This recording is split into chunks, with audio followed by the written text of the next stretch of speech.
Hello champions. आज आपके लिए ये 12th क्लास का है। कैपेसिटेंस एक चैप्टर है।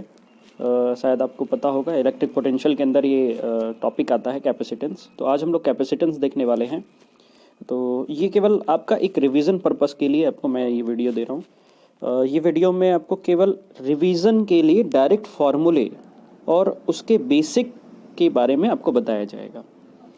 ठीक है, तो चलिए हम लोग स्टार्ट करते हैं। तो हम लोग देखेंगे केवल इंपॉर्टेंट चीज़ जो आपको अभी फ़िलहाल एग्ज़ाम पर्पस के लिए याद करना है। सबसे पहले तो आपको ये जानना है कि डाई इलेक्ट्रिक क्या होते हैं। यहाँ टॉपिक्स मैं दिखा रहा हूँ आपको। हो सकता है आपको वीडियो थोड़ा क्लियरिटी नहीं मिले, मैं आपको बड़ा करके भी दिखा रहा हूँ। ये पॉज करके आप इसे लिख भी सकते हैं। तो डाई इलेक्ट्रिक के बारे में पढ़ लें आप। डाई इलेक्ट्रिक का कुछ फार्मूला होता है डाई इलेक्ट्रिक कॉन्स्टेंट का। ये मैं आपको क्लिक कर रहा हूँ, ये आप फार्मूला लिख लें। रिलेटिव परमेबिलिटी से रिलेटेड कुछ फार्मूले होते हैं, उसे आप लिख लें। केवल बेसिक फार्मूले लिखें, जो इंपॉर्टेंट होगा मैं आपको थोड़ा सा समझा भी दूंगा। बेसिकली हम लोग आज टॉपिक पढ़ रहे हैं कैपेसिटर के बारे में। तो कैपेसिटर एक डिवाइस है जो चार्ज को स्टोर करती है। ये आपको पता होना चाहिए, बस इतना ही आपको बेसिक याद करना है। कितना चार्ज स्टोर करेगी उसके लिए हम लोग क्यू से दिखाएंगे, और जो पोटेंशियल डिफरेंस पर स्टोर कर रही होगी उसे हम लोग भी से दिखाएंगे। और इन दोनों के बीच का एक रिलेशन भी होता है, Q इक्वल टू सी भी आपको पता होगा। और इसी कैपेसिटेंस, यहाँ पर एक प्रोपोर्शनल साइन हटाने के बाद एक प्रोपोर्शनल कांस्टेंट होता है। ये प्रोपोर्शनल कांस्टेंट को ही हम लोग कैपेसिटेंस ऑफ कैपेसिटर कहते हैं। कैपेसिटर इज़ अ डिवाइस, पहले आप जान लें। कैपेसिटर उस डिवाइस का नाम है और कैपेसिटेंस उसके अंदर का एबिलिटी है। ये प्रोपोर्शनलिटी कांस्टेंट को हटाने के बाद लाया गया है वो एबिलिटी को। ठीक, हम लोग कैपेसिटेंस का बेसिकली बात करते हैं। तो C अगर हम लोग निकालेंगे तो Q/V हो जाएगा।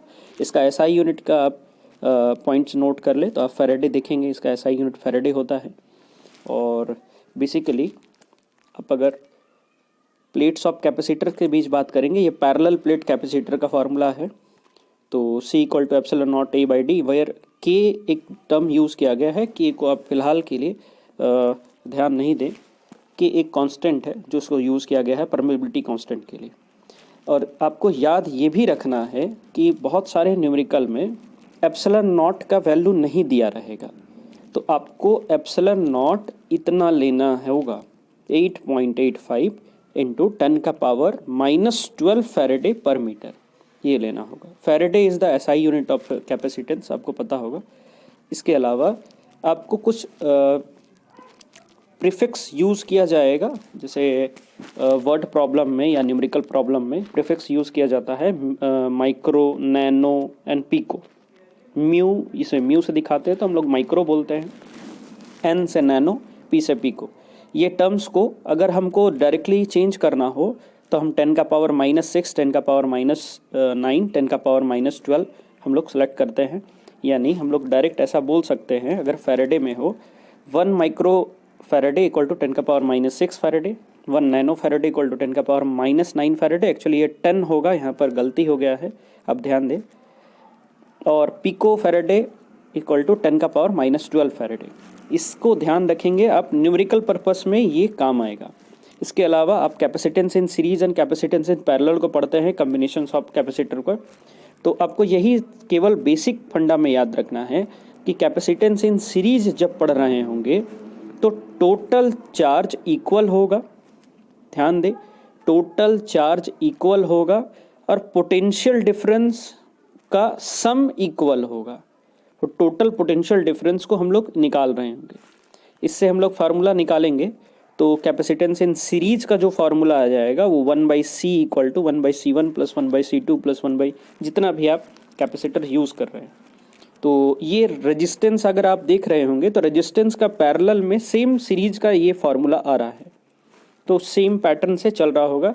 आपको ध्यान रखना है कि इसमें चार्ज सेम रहता है, सीरीज में चार्ज सेम रहता है, पोटेंशियल डिफरेंस अलग हो जाते हैं। इसी तरह पैरेलल कॉम्बिनेशन में आप देखेंगे कि पोटेंशियल डिफरेंस सेम अलग हो जाती है। पोटेंशियल डिफरेंस आप देख रहे हैं सेम रहता है, हर एक चार्जेस, हर एक कैपेसिटेंस पर पोटेंशियल डिफरेंस सेम रहता है। और चार्जेस का वैल्यू हम लोग टोटल इक्वेट करते हैं। इससे आप वैल्यू निकालेंगे तो पैरेलल में capacitance C1 plus C2 plus C3 plus dot dot जहाँ तक आप ले पा रहे हैं, n तक ले रहे हैं तो n तक होगा। तो ये दोनों का फार्मूला आप एक जगह लिख लें। इसके अलावा आप एनर्जी स्टोर के लिए जो प्लेट्स में एनर्जी कितने स्टोर हो रहे हैं या एनर्जी इलेक्ट्रिक फील्ड जो चार्ज डेंसिटी से हम लोग देख रहे होंगे, तो इसके लिए ये फार्मूला आप लिख लें। इसके अलावा आपको मैं दिखा देता हूँ। बेसिकली जान लें कि हम लोग जो भी काम करेंगे वो किसी मीडियम में नहीं करेंगे, तब ये formula C equal to epsilon not A by D जो पैरेलल प्लेट कैपेसिटर का फार्मूला था, ये डायरेक्टली आप यूज़ करेंगे। अगर कोई मीडियम दिया हुआ है तो उसके मीडियम के K के अनुसार हम लोग उसका वैल्यूज़ को चेंज करते हैं। ये है पैरेलल प्लेट कैपेसिटर। मैं आपको बता देता हूँ कि प्लेट्स ऑफ कैपेसिटर दो तरह के होते हैं, हम लोग जो जनरल यूज़ करते हैं। एक पैरेलल प्लेट होता है जिसको PPC बोलते हैं, एक स्पेरिकल कैपेसिटर होता है। इसके अलावा हम लोग सिलेंड्रिकल कैपेसिटर का भी इस्तेमाल करते हैं। ज़्यादातर यूजेस में सिलेंड्रिकल कैपेसिटर ही इस्तेमाल होता है, लेकिन हम लोग जब पढ़ रहे होंगे तो हम लोग पैरेलल प्लेट्स के बारे में पढ़ रहे होंगे, क्योंकि ये बेसिकली वही फंडामेंटल सब में काम करता है। एक स्पेरिकल है, एक सिलेंड्रिकल है। अब तीनों को ध्यान दे, parallel plate, spherical and cylindrical. ठीक है, तीनों में जो कैपेसिटेंस है उसका फार्मूला अलग अलग आएगा। इसमें आएगा epsilon not A by D. इसमें आप देख रहे होंगे, मैं आपको दिखा भी देता हूँ, शायद आपको यहाँ ना ही दिख रहा हो। पैरेलल प्लेट में epsilon not A by d formula है। स्पेरिकल कैपेसिटर में अगर आप बात करेंगे किसी मीडियम में, तो direct C equal to 4 pi epsilon naught R direct आ जाएगा, where R is the radius of sphere. जो रेडियस पर आप काम कर रहे होंगे उसका स्पेयर का कैपेसिटेंस है। इसके अलावा जो मेजर टॉपिक है जिससे लगभग हर साल बोर्ड्स में क्वेश्चन आते हैं, वो है ये topic, that is energy store in capacitor. Energy store in capacitor को आप देखेंगे तो इसके तीन फार्मूले बनते हैं, half Q square by C, half QV, half CV square. Half CV square is the most important formula, क्योंकि लगभग हर साल इससे क्वेश्चन पूछा ही गया है। तो इसके लिए आप इसका डेरिवेशन पढ़ लें और कुछ पॉइंट्स को देख लें।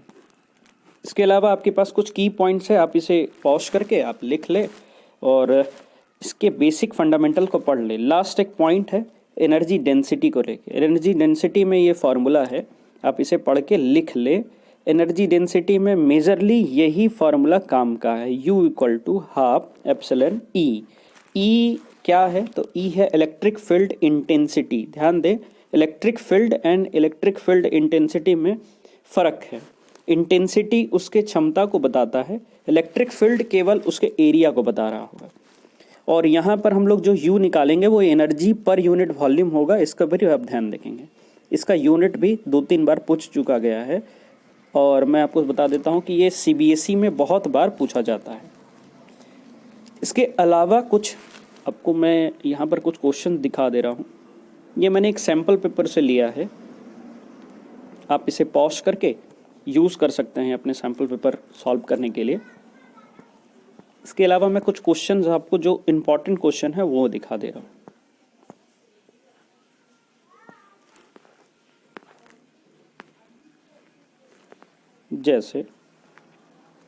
जैसे आप ये देखिए, पहला क्वेश्चन है, ये CBSE में आया हुआ है, वही क्वेश्चन है, define SI unit of capacitance. तो आप फैराडे से जानते हैं इसे। तो अगर आप C का वैल्यू जानते हैं, C equal to Q by V, तो 1 कूलम चार्ज जब 1 वोल्ट पोटेंशियल को प्लेट को सप्लाई करे तो हम इसको 1 फैराडे सप्लाई बोलते हैं। इसके अलावा कैपेसिटर का एक्सप्रेशन जो होता है, यानी पैरेलल प्लेट का डेरिवेशन हो गया, सर्कुलर का हो गया या स्पेरिकल जिसको आप बोलते हैं, तो ये इनका जो एक्सप्रेशन है उनको आप डेरिवेशन में देख लें। इसके बाद सीरीज और पैरेलल के लिए भी क्वेश्चंस पूछे गए हैं। तो सीरीज और पैरेलल्स के लिए भी ये जो डेरिवेशन होता है मैं दिखा दे रहा हूँ आपको, यही है डेरिवेशन, आप पॉज करके लिख लें, ये पूछा गया है। इसके बाद इम्पॉर्टेंट जो है कुछ एक्स्ट्रा क्वेश्चंस जो आपको डाई इलेक्ट्रिक स्लैब से मिलेगा, मैं आपको दिखा भी दे रहा हूँ। आप पॉज कर कॉपी में क्वेश्चन लिख लें, उसके बाद आप इसे एक बार पढ़ें फिर आंसर लिखें। आप ट्राई करें कि एक बार इसको देख के ज़रूर जाएं। इसके अलावा कुछ और आप देख रहे होंगे कि यहाँ पर फार्मूले यूज़ हुए हैं। देखिए, जैसे क्वेश्चन नंबर 6 की मैं बात कर रहा हूँ। यहाँ क्वेश्चन नंबर, कैपेसिटर दिया हुआ है C1 is charge to a potential volt V1 and another capacitance C2, और इसको चार्ज किया गया है पोटेंशियल डिफरेंस V2 में। इसको दोनों को डिसकनेक्ट कर दिया गया है। ध्यान दें कि दोनों को बैटरी से डिसकनेक्ट कर दिया गया है और फिर आपस में कनेक्ट कर दिया गया है पैरेलल में। इस तरह के क्वेश्चंस बहुत बार आते हैं और ये बहुत अच्छा क्वेश्चन भी माना जाता है किसी एग्जामिनर पर्पस के लिए भी, कि आप किसी को क्वेश्चन को चुन रहे हैं या देख रहे हैं, आप समझ लें क्वेश्चन क्या बताया। मान लेते हैं कि एक कैपेसिटर C1 था, इसे एक सिंपल बेसिक V1 से चार्ज किया गया। एक दूसरा कैपेसिटेंस जो C2 था, इसे V2 पोटेंशियल से चार्ज किया गया। दोनों का पोटेंशियल के कारण दोनों में चार्जेस अलग अलग जाएंगे। आपको पता होगा CE = Q/V होता है, तो दोनों में चार्जेस अलग अलग आ जाएंगे, यानी Q = CV। तो Q1 = C1 × V1, Q2 = C2 × V2। दोनों में चार्जेस अलग अलग आ जाते हैं। तो ये चार्जेस के कारण अब इस कैपेसिटर को दोनों कैपेसिटर को यानी C1 को और C2 को दोनों को पैरेलल जोड़ दिया गया। अब बोलता है क्वेश्चन में कि नया कैपेसिटर जो यूज़ कर रहे होंगे वो कितना होगा।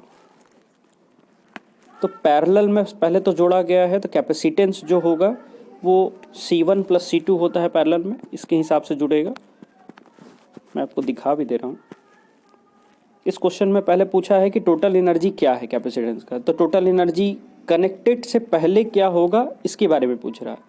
दूसरा क्वेश्चन है कि टोटल एनर्जी कनेक्शन के बाद क्या होगा, यानी पैरेलल कर दिए होंगे दोनों कनेक्शन को, तब क्या हो रहा होगा, और दोनों में डिफरेंस कितना है। तो ये तो डायरेक्टली पूछा नहीं है कि अब तो ये अलग अलग निकाल सकते हैं कि इवन एनर्जी के लिए आपको ½CV² फार्मूला लगाना होगा। फार्मूला लगाएंगे, E1 निकल जाएगा, E2 निकल जाएगा। तो बिफोर एंड आफ्टर दोनों कोलिजन को आप दोनों भी जो भी आपको आंसर मिल रहा होगा वो दोनों को आप निकाल सकते हैं। आपको दिखा देता हूँ, ये कॉमन फार्मूला भी है, आप इसे भी याद कर ले या नोट्स पॉइंट में लिख लें। पूरे ये वीडियोस में आपको कैपेसिटर के बारे में जितने भी कैपेसिटर से रिलेटेड क्वेश्चंस है, जैसे कुछ क्वेश्चंस और भी है जो पैरेलल प्लेट स्टोर कैपेसिटर, इसका मैं आपको लिंक भी दे रहा हूँ। आपको टेलीग्राम का मैं आपको लिंक भी दे रहा हूँ डिस्क्रिप्शन में। ये टेलीग्राम में मेरे चैनल पर आपको मिल जाएगा। ये जो PDF जो मैं दिखा रहा हूँ आपको, ये PDF मिल जाएगा। आप इससे एक बार सिंगल एक पेज में रिवीजन पर्पस के लिए आप एक सिंगल पेज को लें, कैपेसिटर के सारे फार्मूला को आप बेसिकली एक पॉइंट वाइज और उसके यूनिट्स को लिख लें। इसके बाद आप इससे क्वेश्चन में जो भी क्वेश्चंस दिए गए हैं, सब सारे क्वेश्चंस को आप एक बार देखें, ऑब्जर्व करें और कोशिश करें कि उसे सॉल्व करें। ध्यान दें कि आपको इसमें 2 तरह के क्वेश्चन मिलेंगे, डेरिवेशन क्वेश्चन और न्यूमेरिकल क्वेश्चन। आपको डेरिवेशन पर्पस पर ज़्यादा फोकस करना है, न्यूमेरिकल पर थोड़ा कम फोकस करना है। डेरिवेशन पर इसलिए फोकस करना है कि ये पॉइंट्स अंदर से डेरिवेशन में आजकल जो क्वेश्चन आ रहे हैं वो डेरिवेशन के अंदर से कुछ पॉइंट्स को दे दिया जाता है। तो इस सब ध्यान रखेंगे और बाकी फर्दर लिंक्स के लिए आप चैनल को सब्सक्राइब कर दें, शेयर ज़रूर करें। Thank you.